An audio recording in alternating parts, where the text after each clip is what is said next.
And there it is, 6:05. Well, welcome everybody. Thanks for coming this evening. I'm here tonight to talk to you about cybersecurity during a pandemic. What specifically you would need to know in this current situation that we're in, as opposed to any other time. For the most part, it's the same stuff, but there are a couple new threats on the horizon and currently around us that were not here before. So let's dig right into it. This is who I am. I'm John Nagler. I am a UW-Madison graduate and cybersecurity analyst for the University of Wisconsin-Madison. This is my 24th year of working in IT as a professional.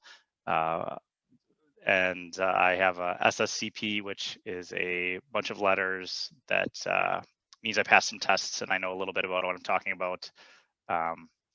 And I do live in McFarland, and the McFarland Library is our library, and I really greatly appreciate all the things that they do and their programs and whatnot. And my family really enjoys going over there. So thank you, Anne, and all of your cohorts for providing that great service to the community. So let's dive right into it.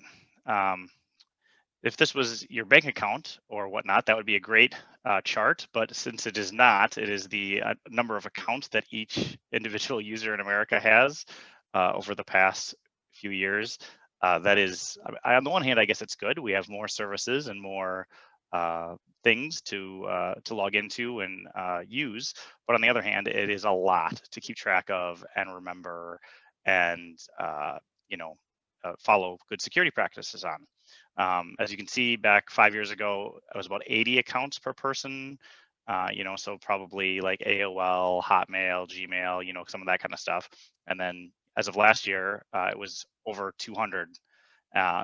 This year, it's probably even higher than that, although unfortunately, many of the cybersecurity metric and reports have been delayed because of COVID. People are busy doing other things versus generating reports to tell us numbers. So that is, it used to be, still 80 is a lot of things to remember.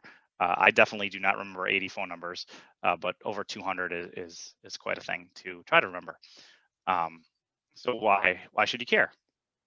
Well, if you have, let's just use the small number, 80 accounts, that means there's 80 usernames and passwords that you have to keep track of, which is, I'm definitely sure that there are humans that can do that, but I am not one of them, and I don't know many that are.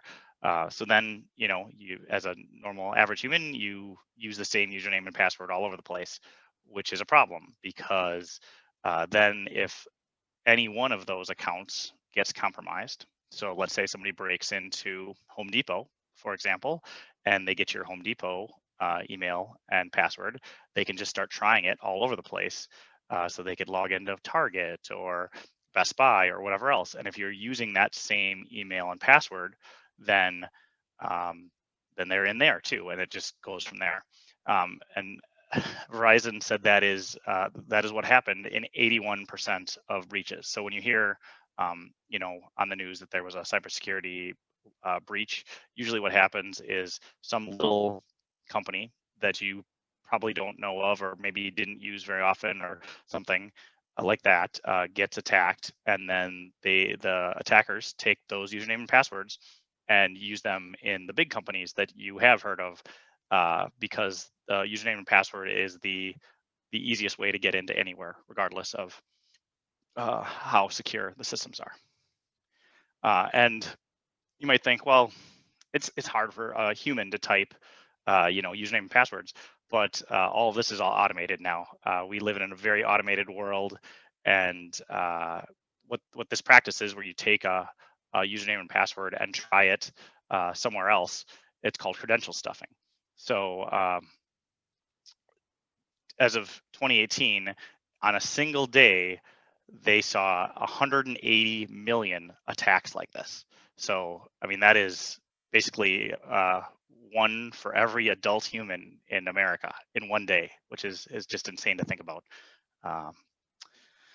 Well, your next thing might be like, well, I don't have anything that's worth stealing anyway, so why would I be a target? Well, you can go to this site, have I been pwned? And you can put your email address in there, and it'll tell you if your information has been compromised and where it's been compromised. Uh, and everybody thinks that they're not valuable because, I'm not Jeff Bezos, I'm not Bill Gates, whatever else. But every account has a value. So like just maybe a simple Netflix account, then someone else can use your Netflix and get that for free, and they're saving $15 a month. So let's say that account is worth about $7. But if it's something like maybe a Best Buy account, you might have some free rewards in there that you haven't used or something along those lines. That account might be worth $30. And if it's like your Visa account or a banking account, that would probably be worth over $100. So as soon as you add up, even $5 an account times those 80 accounts, which is a very low number, I mean that's $400 right there. So then just stealing your one, email and password can get a hacker $400 for doing almost nothing. So that's like individually, you're right. Like a regular human is not that vulnerable or valuable, but as an aggregate, it is because 400 from 700 million people is a ridiculous amount of money. Um, as a matter of fact, as of 2 years ago, data was worth more than all of the oil in the world for 2018, which is just insane to think about. And it's only gotten worse since then because there's only been more and more data being created and less oil being created because of COVID. But yeah, data will be worth over $6 billion a year in a very short period of time if it hasn't already. So, let's just briefly look. What are the problems with a password? Uh, you know, Common problems are password strength. People use weak passwords like 1234556 or something like that. They use the same password all over the place. We forget what we have a password for. Maybe you've created a Zoom account. Do you remember that you created a Zoom account? What did you use for the password? You don't use it, so how often do you log in? And then oftentimes, we just do it to get into something for the for the immediate need, and then we forget about it.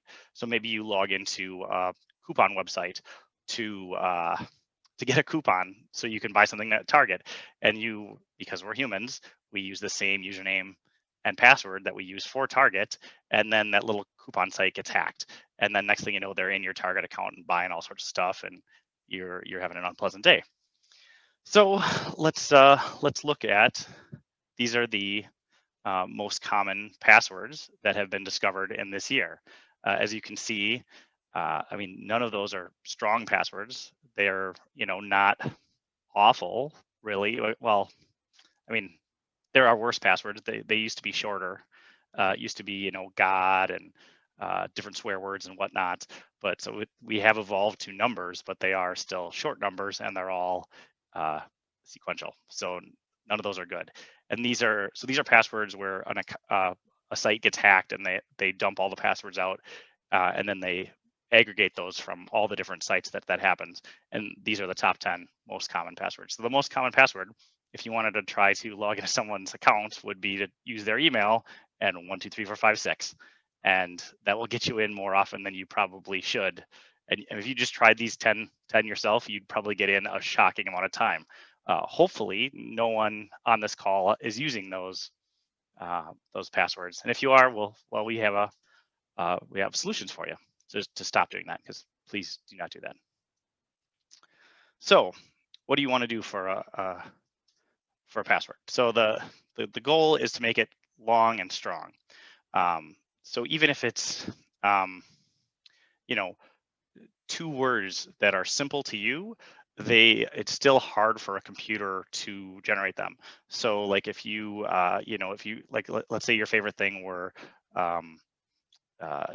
peanut butter and pickles. So if you put those 2 words together, that is it's easy for someone to remember if it's your favorite food, but it's hard for a computer to crack that, and you would never see peanut butter and pickles in any of those top 10 or even probably top 100,000 password lists, because people use the same kind of passwords. They use sports that they like. They use the make of their car, but they use it all short. So if you put like, let's say Packer F-150, if those are your two favorite things, that would be a pretty decent password, and you would never see that on a password list either. But what you should do is aim for 12 characters as a minimum. Just mix things up. When you want capital letters, you want lowercase letters, you want numbers, and you want special characters. So those are anything above the numbers on the keyboard. So $, percentage, asterisk, that kind of stuff. Again, so looking back to this slide, you want to avoid using single words. So like password is just a single word. I love you is, technically 3 words, but it's so short that it might as well just be 1 word. So you don't want to do that kind of stuff, because it's a computer can run through all the words in a dictionary very, very quickly, just to see if any of those work. It takes seconds for a computer to try all of those for anyone's account. So if you're using, let's just say the word dictionary, it would take just a little bit of time for a computer to hit that. And you can go to this URL here. How secure is my password? And you can type in, I'll switch over here so you guys this quick. How do I do that? New share, there we go. Oh, there we go, okay. So let's just, for kicks, we'll pick, what did I say, peanut butter? Butter. So just peanut butter by itself would take a computer about 3 weeks to crack. But let's add pickles to it. So 600 million years. That is a long enough time that I don't think anyone is going to crack that. Whereas here, let's just pick here. Let's go back to dictionary. Dictionary, it would take 58 minutes to crack that password. And I love you, I'm going to say, is probably, let's see, I love you instantly. So it is 8 characters, but it's not very good. But you can go to this site and check out your own passwords there, or generate your own passwords. What I like to suggest, if you are creating a password, is try to think of something that is memorable to you, but that is long and specific. So let's say if you really love the Cubs, for example, you could pick Wrigley Field as your, Wrigley Field, and then I think the lights first went on there in 1989. So it would take 600 million years to crack that password, and that, for me, that doesn't, I'm just guessing. But if it was something specific for me, that would be a great password that would be easy for me to remember, and it's specific, and it would be hard for a computer to crack that. But I'm sure you're saying, John, but didn't you just say not to use the same password everywhere? And I did say that. So I suggest there is a better way to go. Which, oh, did I stop sharing my? Oh, there we go. Did it? Sorry, I am relatively new to this Zoom game. There we go. Okay. There we go. Okay, so there's a better way forward. So using a password manager. Here are some examples of one. Personally, I use Bitwarden at home, and at the UW, we use LastPass. LastPass is a great tool. You do have to pay for it if you want some of the advanced features, where Bitwarden is basically the same tool, but you don't have to pay for some of the advanced features. So that's why I chose Bitwarden personally a few years ago. LastPass is relatively new to the university, but they both are great tools. I have not used Dashlane myself, but it always gets great reviews. And KeePass it's only on your one machine. So I don't recommend that. But if you're paranoid about the cloud and keeping your passwords locally, that is another solution. So why is that a better solution? Well, because a password manager does all of these things. And I mean, you can obviously read those features that a password has. That is a lot of words, but I'll say it makes your life easier and allows you to be more secure. Think about a password manager as the address book in your cell phone. You know, growing up, I used to know probably a dozen password or phone numbers for my friends because we had a rotary phone and that's what you had to do. But as soon as I got a cell phone, my ability to remember numbers has been gone out the window. But it doesn't matter because my phone knows all the numbers. So a password manager does that effectively for your passwords. Um, so I'll show you this quick.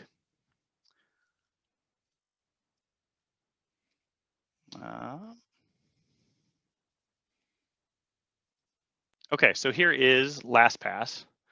That over here.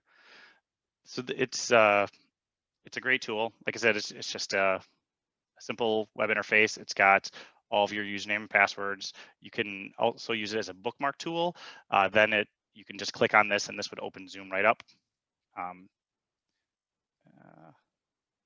Actually, why isn't it? Oh, why isn't that working? Oh, there we go. So, no. So we'll launch Google. There you go. So it'll do your bookmarks and it'll sign you in. So right here, so you can see this little icon here. That means that I've got a password for Google. So we'll just hit that.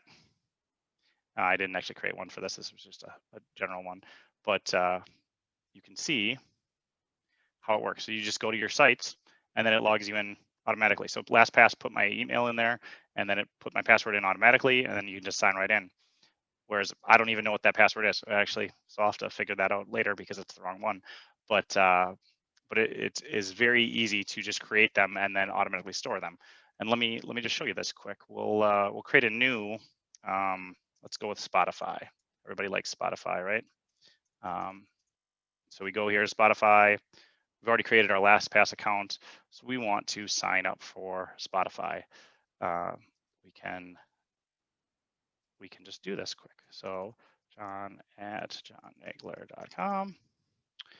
Yep. Create a password. So right here, you can just click this icon. LastPass creates one for me. There's a password. It's a fine password. I would never remember that. But the nice thing is, see that? So LastPass created the password, and then it grabs all the stuff, and now it creates it for me. There we go. Now we just need to hit, this. Yep, fire hydrant's great.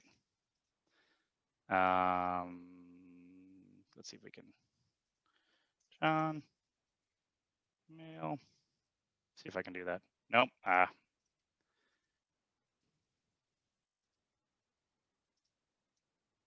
Okay, there we go. Now I'm in. Now I have a Spotify account. And LastPass knows my Spotify account, and I will eventually be able to use this to launch. When you first create it, sometimes it gets a little silly and it doesn't work right away, but eventually it'll put the Spotify logo, which is right there, in there, and then you'll just be able to launch it from here. So it's really great and really easy, and then you don't really need to remember any passwords any longer, which is quite a bit better than the old way. And you also really don't need to remember what your logins are. You just can come here and, oh yeah, I want to go to my email. Here we go. I want to log into Zoom. Click here. I want to listen to music. Spotify. So it's just that easy and simple, and I recommend it heavily. Okay, we'll get back to the presentation. If you want a little even more advanced, which screen am I sharing here? We'll go with everything's fine. And if things aren't fine, let me know. I would recommend MFA. So what MFA is it stands for multi-factor authentication. And what that is it requires you to do something in addition to having a username and password. This is much harder to get around. It is not impossible, but it is just moving that bar for an attacker to get at your data. I use this exclusively for anything that I really care about. So my email, I care about a lot because the email is the keys to the castle. If someone can get into your email, they can reset all your other accounts. So your email is really important. Bank account information. I use MFA for that. All of my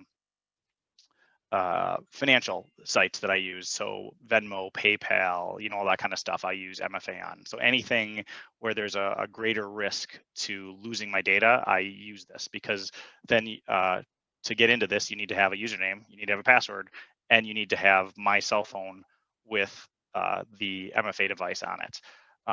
Even I'm sure that most people have this, or hopefully they do, for your bank accounts, where you get a text message. Like, that's a simple example of that. It is unfortunately the least, it's the easiest, but it's the least secure option of all of these. But it's still harder than not. If you want to be depressed, you can read. There's been a couple fairly newsworthy cases where tech journalists had their bank accounts drained of tens of thousands of dollars, because it's fairly easy to trick Verizon or AT&T or whoever else that you lost your cell phone and that you need a new cell phone card. So an attacker would go there and they would say they're you and get a new cell phone card, and then they would get the text message with your username and password, and then they could drain the accounts. So that is the least secure of these options. I strongly recommend the LastPass Authenticator, Microsoft Authenticator, or Duo, but using any of these is far more secure than not using them. So now, hopefully, I've convinced you all that that password managers are a great way forward, and now is a great time to harden your security, because it's COVID, everybody's home, lots of people are doing lots of things that they wouldn't normally do, making yeast for sourdough bread or whatever else. It's a great time to enter all your username and passwords into LastPass or Bitwarden or whatever you want to use, and then strengthen your passwords and then start using it. My wife was very reluctant to start doing this. She thought I was crazy. She's right. I am crazy. But about this, it's so much easier. She used to have a spreadsheet that she had all of her email or username and passwords in, and we just move that into LastPass, and now she just installs the LastPass extension and it fills everything in for her, versus her having to go to the spreadsheet every time she wanted to log into something and copy and paste all over the place. So this is both more secure and it's easier, but there is definitely the thinking, like, I don't want to do this, there's better things to do, which there are always better things to do, but the things that are worthwhile to do, such as this, take some time. So can't, I really encourage you all to do this. And, at least if somebody says, next year, what did you do during COVID? You could say, hey, I migrated to a password manager, and now my life is much easier, logging in and out of everything that I do all day. So anyway, now on to the scams and COVID-19 specifically. So thankfully, there's only been really two items that have really blown up since COVID-19 has hit. The main one that probably everyone has heard about is ransomware, and then for a while earlier on, there were coronavirus stimulus scams. Thankfully, for the most part, that's over for the time being, but I would imagine they would tick back up again if there's another round of stimulus. So real quick, I don't know if Kathy or Ginger, if you guys are small business owners, but if you are, raise your hand or let me know. I can go into this a little more. But ransomware it's basically how it works is someone at a company would get an email, and in that email they'd get let's say a Word document, and in that Word document there is a virus. They obviously don't know it's a virus. They just have a Word document coming in for, let's say an invoice for some work that was done by a contractor for this company. And, people try to do a good job. They, are very trusting. So they download the Word document, they open it, and then next thing you know, their machine is infected. And then that ransomware will go out and infect all the machines in the network. and after a certain amount of time, it will lock them all. Uh, so what happens after that point is usually there'll be a screen up on the or just a single screen on the monitor that says something along the lines of, unless you pay, however many bitcoins, let's just say 5 bitcoins to this Bitcoin wallet in 48 hours, all your machines will be wiped. They've started to actually extort in addition to that. So um, there was recently, believe it was the Las Vegas school district, got ransomware attacked, and they threatened. So that was the first two threats, the first threat was pay us or we're going to wipe all your data, and they got no response from Las Vegas school district.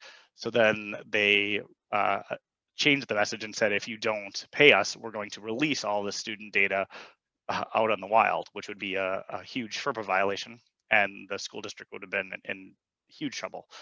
So they, through that extortion, they paid them. Unfortunately, the McFarland school district back in July got hit with ransomware as well, and they also paid up. So this is a rampant problem right now. Hopefully, it doesn't impact anyone on the call, or well, it'd be great if it went away, but as of right now, it's a major problem that's happening all over the place. So this is a new threat that has emerged since COVID, because yeah, I don't know exactly why. If I could figure that out, I'd be a lot richer. But just to be aware of it, just always be wary of opening any attachments from anyone.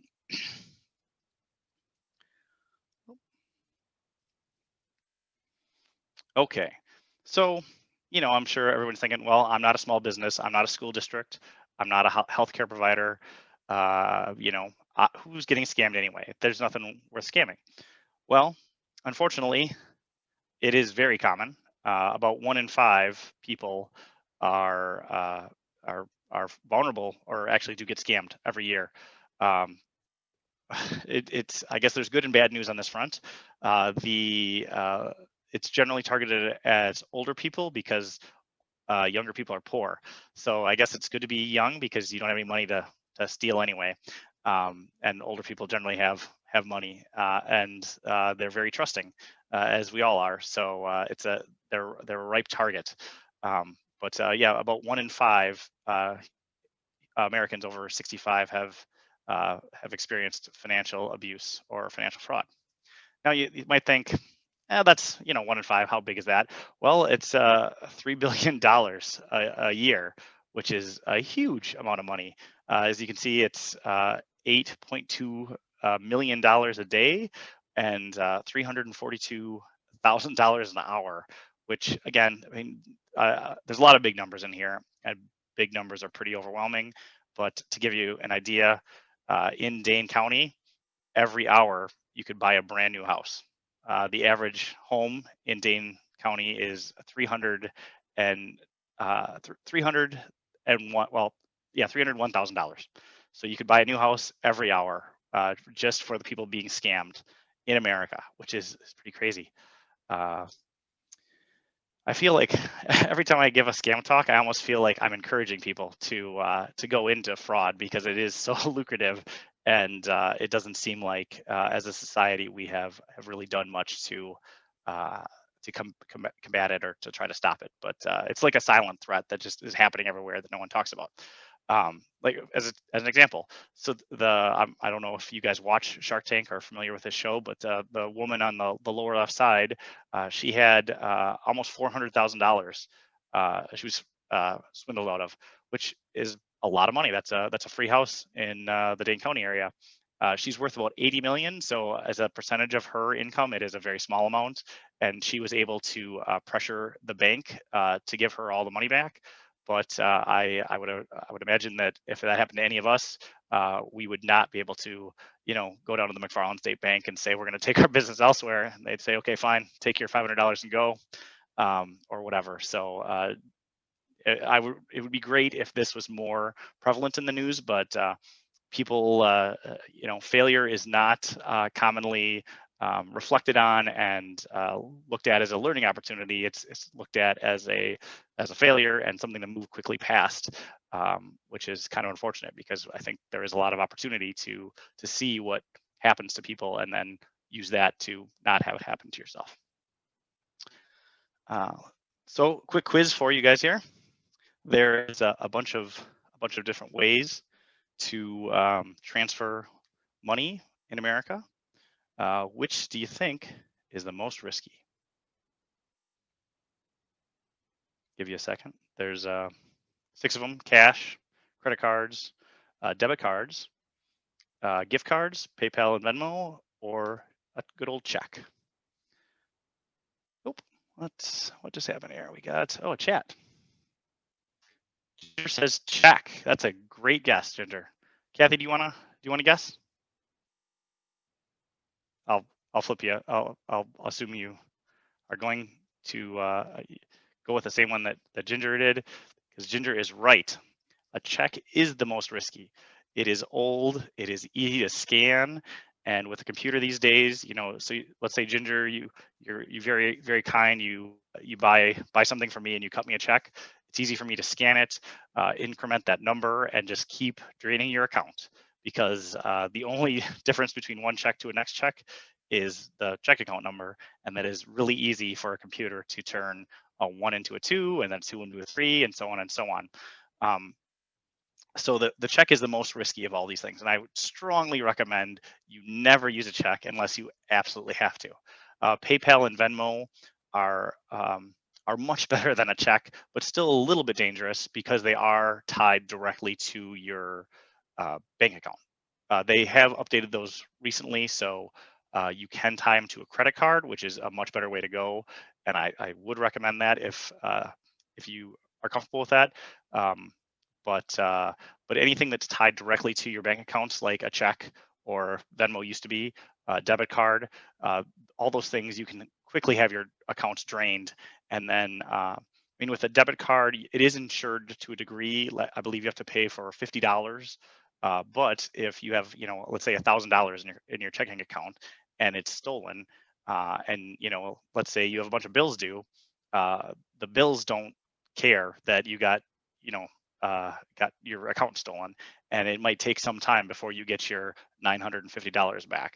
So anything that keeps like a wall between your money and your payments is a great thing. So like a credit card, for example, it's good and bad, right? Credit card allows you to get very into debt, but you can buy something and it doesn't actually need to be paid for 30 days. So if you get a charge, you can dispute that charge, and you don't actually, the money doesn't just come right out of your account. Where with a check, like a PayPal and Venmo, if you have it set up that way, or a debit card, the money is gone almost instantly. So it's on you to get the money back. Whereas a credit card, you just have to log into the website, click a button, and you can say, I didn't charge that. I did not pay for that $500 purse in Latvia. That was not me.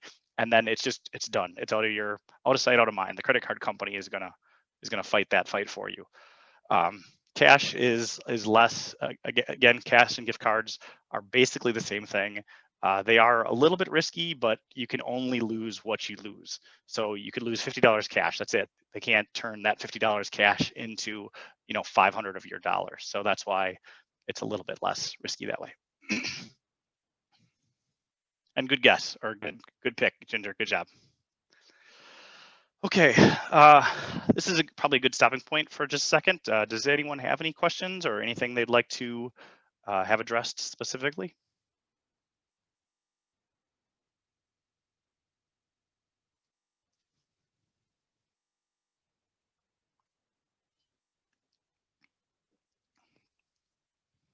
No? Okay. Well, if you do, please type it in the chat, or raise your hand, or whatever you feel like to doing. So those the ransomware and the COVID relief scams are current scams, but these 5 threats are constant threats that they kind of just ebb and flow for exactly who they are and how they get how they try to trick you. But scams have been around for a long time, and they're all pretty much the same. Um, so the nice thing is that it's just a simple 3-step process to avoid any scam, be it the the COVID scam, the IRS scam, USPS scam, whatever it is. Uh, there's just 3 simple steps. You listen to whatever it is they have to say, you take a breath, and you think about it, because uh, in every scam, there is an urgency, or they need it now. They have to, they try to pressure you into, just going with it, because you don't have time to think about it. In almost any situation where you're pressured to do something, it is bad for you to do that. Otherwise, they wouldn't be pressuring you. Um, but so, listen to whatever they have to say. If you get a phone call and it's the Social Security Administration office calling you to tell you that there was a problem. Let's see, I just got this call today. I got a scam call today. Let's see. Oh, they found some suspicious and fraudulent activities with my Social Security number, and they're going to suspend my Social Security number if I don't call them back and pay the money. Which, I mean, that totally happens. The Social Security office will just suspend your account. I mean, that everybody knows that. We learned that back in school, right? Oh, no, that isn't okay. But it's easy to joke about it and to think about it when you're not on the phone with a person who's trying to pressure you into it. So that's why you always need to take a pause.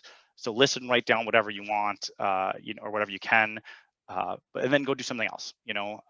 Big picture. If it's 10 minutes, if it's an hour, if it's 2 hours, there's never that much urgency to any scam, or really anything in life, except for maybe like a baby's birth or something along those lines. Which hopefully, if that kind of thing is happening, you're able to suss that out from the rest of the world. But just take a pause and let your brain mull over it, and listen to your gut. If you're like, well, man, the Social Security office doesn't seem to suspend people for anything, and I don't know that they contact anyone either, other than they send you mailings every now and then to say you can retire. That just doesn't feel right. Like, listen to your gut, and know deep in your gut that usually you're right. And then if you have any questions, contact the place on your own. So, let's say using you again, Ginger. So let's say I called you pretending to be your bank and said that there was a problem with your account, and I needed to verify your account number and your Social Security number and all this kind of thing. That is a scam. That is what people do that. Like you could, I mean, you might want to, oh, okay, sure. Here, oh, wait a minute. Let me, I got to do something else. The tea's on the stove. I'll give you a call right back. And then you can close, hang up, go take a breath, go walk around, whatever it is. And then think, I don't feel like that was probably true. Let me call the McFarland State Bank back. So you call the McFarland State Bank back directly, and they say, no, we would never do that, and we didn't call you, because that's the thing with the scam. It's easy to get you hooked if they have you, but if you hang up and like call back, you're going to call back the real place, and then it won't be a scam, or you won't be scammed, I guess is a better way to say that. So here's some threat vectors, is what we call them in the industry. So the most likely way that people get scammed is via phone calls, because cell phones don't sound great. So I could say that I'm someone I'm not, and you on the other end of the phone might not be able to tell that, because everyone kind of sounds the same, other than like a boy, not a girl, on the phone. So that's a challenge. And as you can see, online, email, whatnot, is significantly less. So be very wary of any phone calls, just in general. Is a good way to stop there. And the caller ID is not reliable. It is very easy to spoof caller ID. So if you have a cell phone, I would recommend you check into a tool. There are lots of tools out there that'll help you with this. You just install them on your phone. They're free. Each of the major cell phone companies offers them for free. So Verizon, again, AT&T, US Cellular, all of them do. Haya is one that I use.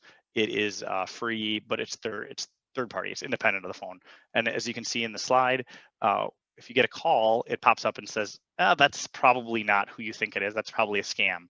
And you can still answer the call if you want to, but I just let them go to voicemail.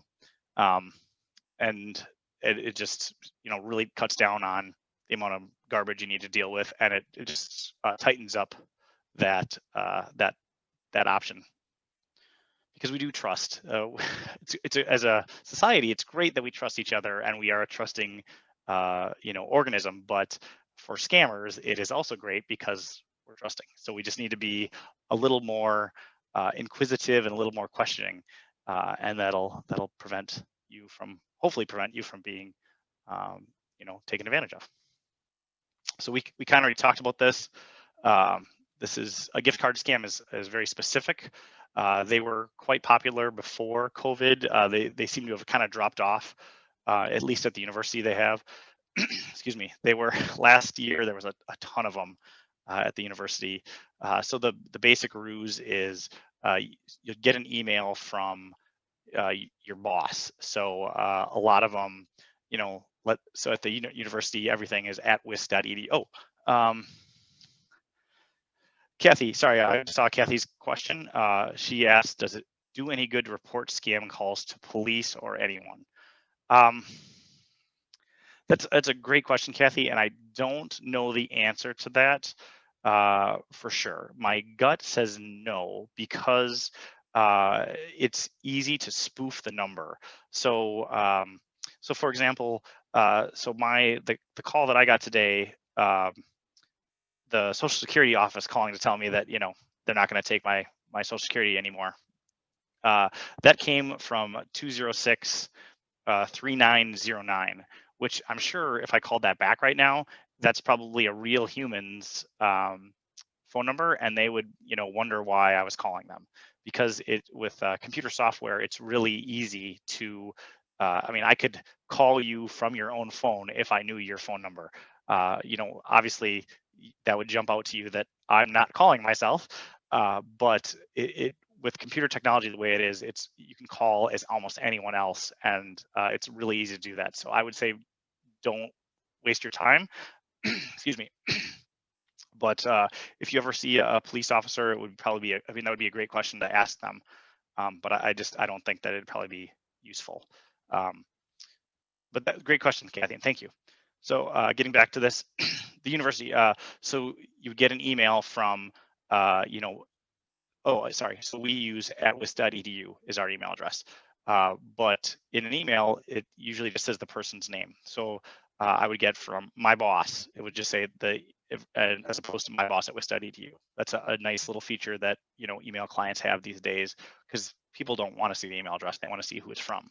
So it would just be myboss@gmail.com as opposed to myboss@wis.edu. And in the email, it would say, always a short and quick, because it works on that urgency. In a meeting, can you quick time for quick email? And then you respond, and you say, yeah, what's up? And they'd say, we've got the surprise party for someone else in your department, and I really need you to run to the store and get gift cards for this party. And you respond back and like, oh, sure, okay, what do you need? And then they say, oh, I need, in one instance, unfortunately, someone who worked at the university bought $4,000 of Target gift cards over lunch, because that's what the boss said that they needed. So they ran out and got $4,000 of Target gift cards, and then emailed the boss back, got them. So then this is where you can always tell it's a scam, because so then the boss said, hey, can you scratch the numbers off on the back and send them to me? And again, since we are a trusting group of people, the person did this and didn't think anything of it, because it was their boss asking. But in the whole time, it was just some scammer that can use the internet and say, like, this is the company, this is the boss, this is someone who works underneath them, so I'll just create an email account, pretend to be the boss, and see what works. And it totally worked. They got $4,000 out of the deal. So in this scam, oh yeah, you can report scams to the FTC. Thank you, Ann. but I wouldn't say specific phone numbers is probably a useful use of your time. But so with gift card scams, yeah, it's post somebody else. There's always a sense of urgency, and they ask you to do something unusual.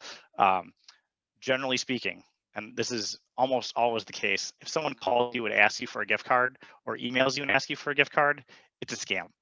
Gift cards are the, I mean, you use them to give to people that you can't find a present for, and scammers use them to get money. So that's it. That's if you buy them for somebody and give them to them, that's great.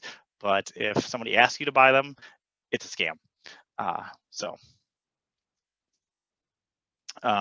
the other thing, uh, there's lots of different examples of this. The UW one is very specific and happened a lot, but it also the ruse could be, this is the FBI calling and we found something out against you, and you need to pay us in gift cards if you want us to stop looking into you.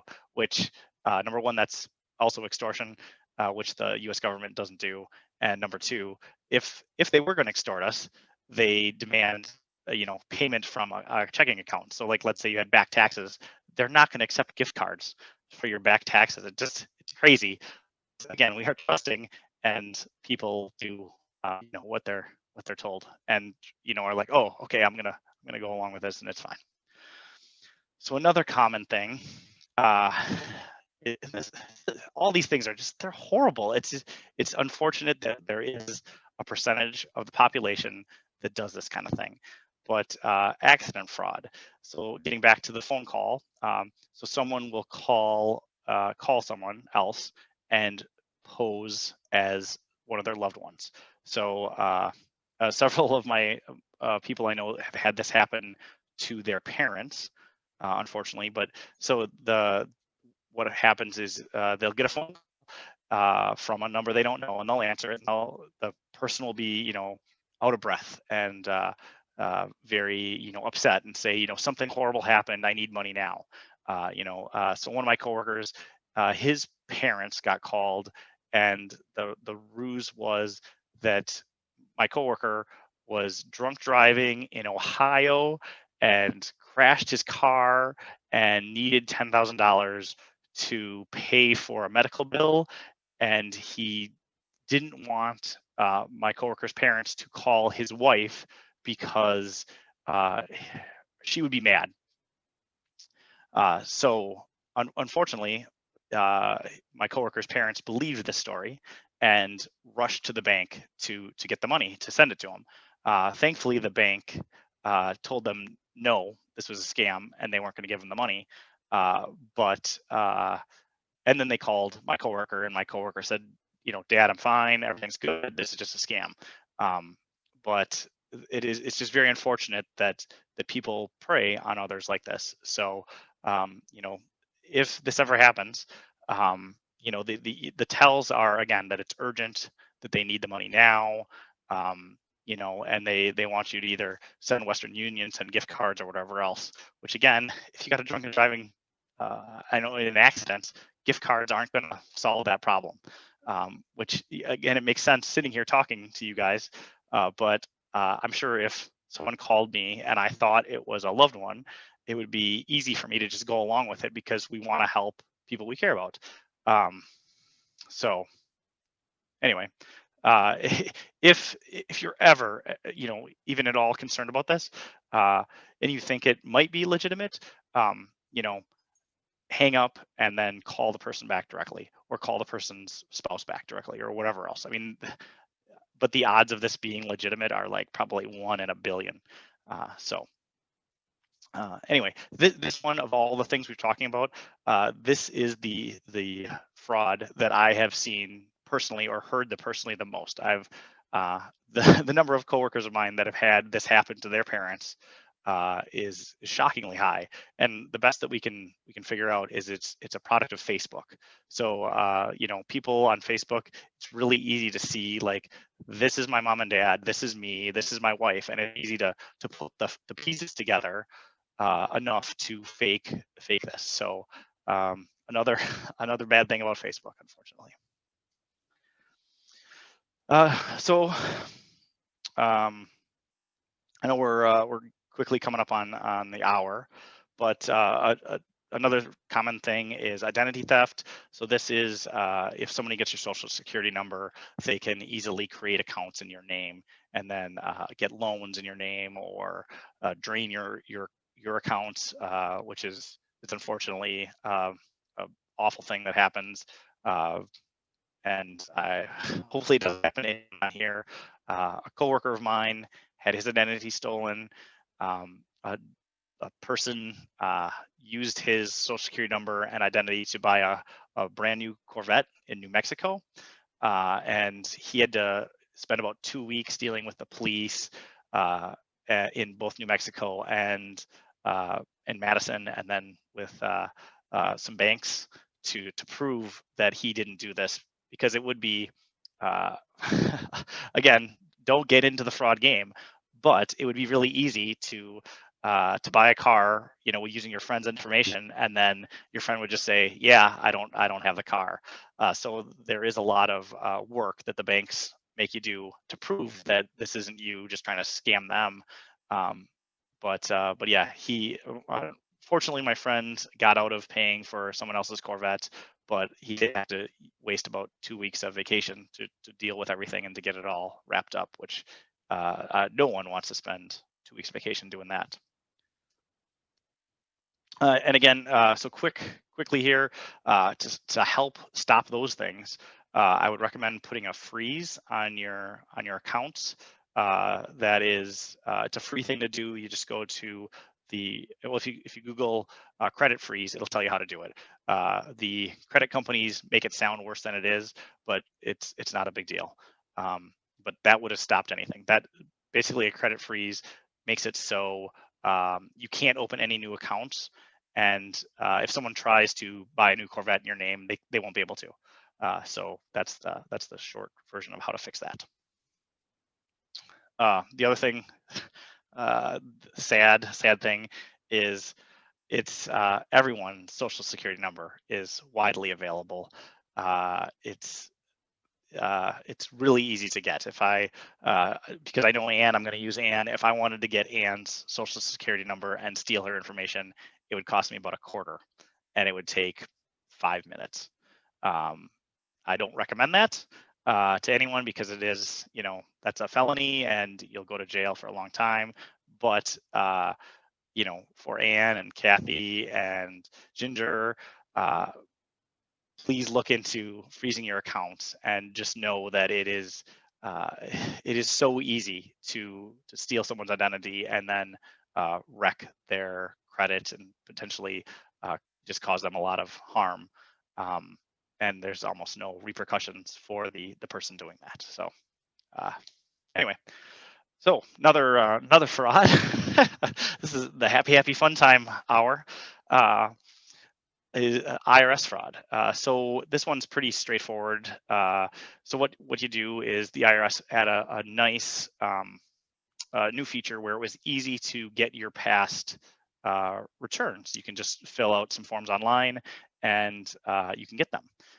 The bad thing is that if you get a social security number, you can enroll for that person, and you can get their old tax returns, and then you can file their taxes for them. So again, let's say, so now I've stolen, let's say, Steve Smith's social security number. And so I'm going to go to Steve Smith's account in the IRS. I'm going to look at his returns from last year and see that he got $20,000 back. So I will just file the taxes for him again, the exact same that he filed last year. I'll file him this year, and I'll get his $20,000. And then when he goes to file legitimately, it'll say, "Oh, Steve, you already did this." So I've just stolen 20 grand from Steve. And this is really a big issue that, again, it isn't really talked about. The IRS collected about $4 trillion in personal income taxes. So that is a huge pot of money to steal from. So, excuse me. So yeah, I would strongly recommend that you go to the IRS website and you enroll yourself as a defensive measure, so that no one else can enroll for you. Another fraud is the USPS fraud. Turns out there's a lot of ways to steal from people using our government. Uh, so the UPS has or USPS has a great feature called informed delivery. So every day they will send you an email with all of the mail you're going to get that day, which is nice because then you can just you can see what's coming in and you can verify what you're going to get. Uh, the bad thing is that someone can sign this up for you. Um, so then they will see an email getting everything what you're going to get in that day, and then how this scam works is they will sign you up for credit cards, and then the credit cards will come to the house. They'll know exactly when the credit cards are going to be there. They'll just go to the mailbox right away and then grab the credit cards out and then take off, and you won't be any the wiser that it's happening. And then they have your credit cards and your address, and it's off to the races. So and it's hard to prove that you didn't get that stuff because it actually came to your house through the postal service. So it's again, you can go to the USPS site and sign yourself up for informed delivery. If you don't want to get that email with your mail for the day, you can say, do not sign this up for this address, and then it'll also prevent that. I do really like it though, because it's for me, it's nice that every morning I see, okay, that's what I'm going to get in the mail this afternoon, and if I don't get the email, then I know I don't have to check the mailbox. So, yeah. So now got to bring it back. Got to have some sunshine. We've talked for just about an hour now, and I've told you about a lot of badness in the world that unfortunately is around us and trying to take our money or wreck our lives in different ways. So what can we do about it? I mean, I get it. It's overwhelming. There's new scams and new tricks every day. There's new threats every day. Every day as a cybersecurity professional, it's you're just trying to make it to the next day because there's always something else out there and there's always something bad, and it's just kind of overwhelming if you think about it. But just by doing the little things, you can really increase the odds that nothing bad happens to you. So remember, the how to avoid a scam. Listen to whatever it is. Take a breath, take a walk, vacuum, do the dishes, whatever, little task that you need to do, and let your brain think it over, and see if this seems like a real issue. And then if it is, call the people back directly. Well, however it is, if it's the IRS, call the IRS. If it's the Dane County Sheriff, call the Dane County Sheriff and say, hey, I got a call that I got outstanding warrant, and unless I paid, you're going to come get me. Is that true? If you call them directly, you will always find out that if there is an issue or if it's not an issue. Because I mean, there are situations where these things could legitimately happen, but they are few and far between.